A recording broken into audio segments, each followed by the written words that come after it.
밀워키가 29일 마이애미 원정에서도 승리했습니다.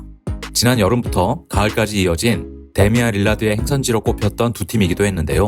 밀워키가 데미안 릴라드 영입전의 승자가 됐고 마이애미에게 당했던 지난 시즌 플레이오프 패배까지 서력하면서 그들의 행보에 관심이 높아지고 있습니다. 릴라드와 야니스 아테토쿤보의 프릭타임에 대한 기대도 당연히 함께 커지고 있는 상황입니다. 지난 여름 릴라드가 처음 트레이드 블록에 올랐을 때만 해도 과연 마이애미 행이 성사되느냐가 관심을 끌었습니다. 우여곡절 끝에 포틀랜드와 마이애미의 트레이드 협상은 중단됐고 가을 들어 몇몇 팀이 릴라드 영입전에 참여하기 시작했죠.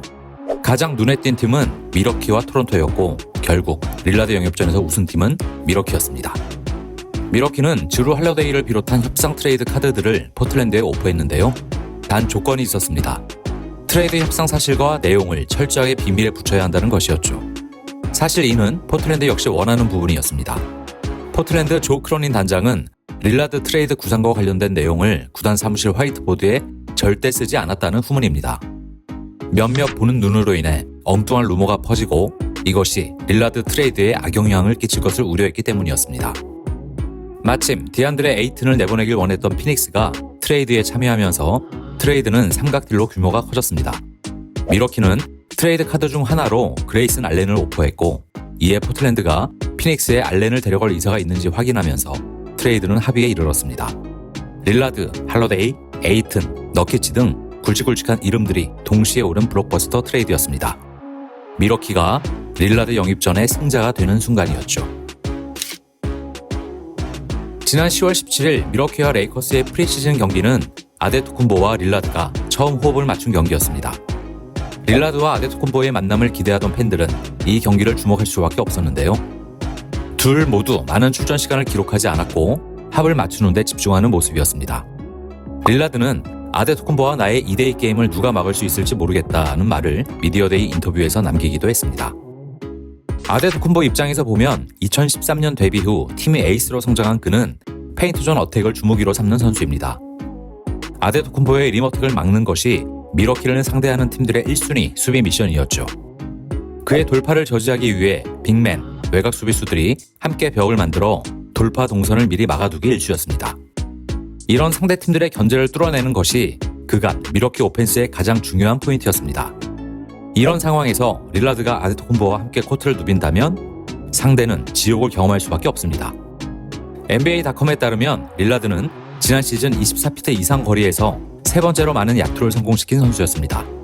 사실 24피트 이상이 아닌 30피트 이상이 기준이었다면 릴라드가 1위를 차지했을지도 모릅니다.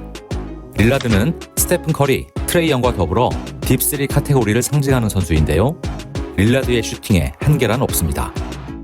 밀워키는 리그에서 가장 페인트존 공략 능력이 좋은 선수와 3점슛 라인 뒷공간 공략이 좋은 선수를 동시에 보유하고 있는 것입니다. 이 두 명이 함께 2대2 게임을 펼친다면 상대는 쉽게 붕괴될 수 있습니다. 릴라드가 핸들러, 아데토쿤보가 스크리너 역할을 하는 전통적인 피켓롤은 물론 아데토쿤보가 핸들러, 릴라드가 스크리너 역할을 하는 인버티드 피켓롤 역시 상대 수비에 엄청난 고민을 안겨줄 것입니다. 3점슛 라인 뒤편까지 수비를 달고 다니는 릴라드와 함께 뛰는 이상 아데토쿤보는 스페이싱에서 엄청난 혜택을 누릴 수밖에 없습니다. 이건 릴라드에게도 마찬가지로 해당되는 말이기도 합니다.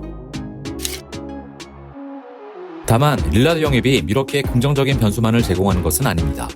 시애틀, 덴버, 세크라멘토 등에서 지도자 생활을 하며 공격 농구로 이름을 날렸던 NBA 전설적인 감독 조지 칼은 밀워키의 릴라드 영입에 대해 사실 플레이오프만 놓고 보면 주루 할러데이를 데리고 있는 게 나을 수도 있다라는 말을 남겨 화제를 모았습니다. 조지 칼 감독의 말에 모든 이가 동의하지는 않을 것입니다. 다만 칼 감독이 그런 말을 남긴 이유는 충분히 납득할 수 있습니다.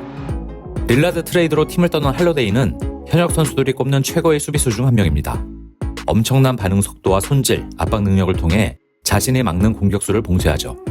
할러데이는 뉴올리언스 시절에 플레이오프에서 릴라드를 봉쇄한 경험도 있습니다. 당시 릴라드가 이끌던 포틀랜드는 그의 부진 속에 뉴올리언스의 사전 전패로 무너졌던 바 있습니다.